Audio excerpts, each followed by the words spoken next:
L'étiquette, en fait, ce sont les codes sociaux qui ont été acceptés, on va dire ça, par la plus grande majorité des gens dans une société.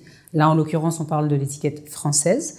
Donc, c'est les comportements, les attitudes que l'on va avoir, appliquer tout au long de notre vie en fonction des moments. Par exemple, ça peut être les salutations, bonjour, au revoir, les remerciements, les gratitudes, merci pour un enfant ou dans un courrier, par exemple, puisqu'il y a aussi l'art épistolaire.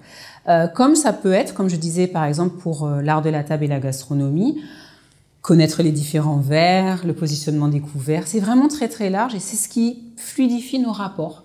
Parce que ces codes sociaux qui évoluent, bien évidemment, sont acceptés par la grande majorité d'entre nous et nous permettent de cohabiter, de faire société. C'est important d'avoir ces codes, tout ou partie, on n'est pas obligé de tout maîtriser, parce qu'en fait, ça nous permet d'évoluer avec les autres, de comprendre comment ils fonctionnent, comment ils agissent, comment ils réagissent dans telle ou telle situation et de faciliter la communication. C'est comme ça que je le vois. C'est un peu comme une langue qu'on partagerait et eh bien, il y a des choses qu'on va trouver entre guillemets normales ou anormales dans certaines situations grâce à ces codes-là. Pour illustrer, si on voit quelqu'un pleurer, on sait que c'est parce qu'il y a une tristesse. Eh bien, si quelqu'un va utiliser le bonjour, on le comprend d'une certaine façon. Si quelqu'un ne dit pas merci, on va le comprendre d'une autre façon. Et tous ces codes, s'ils sont transmis, eh bien, ça fluidifie les choses. Pour moi, ça facilite les choses, vraiment.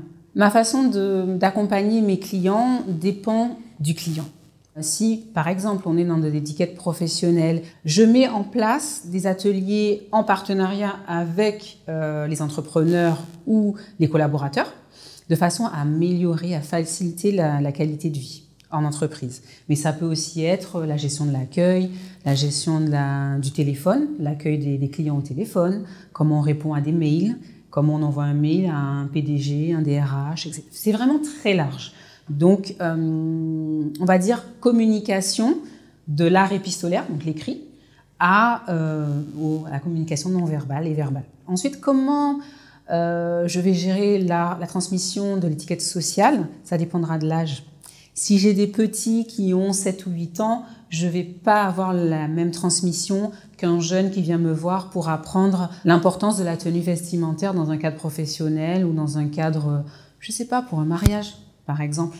Parce que tout ça, mine de rien, c'est un petit peu codifié.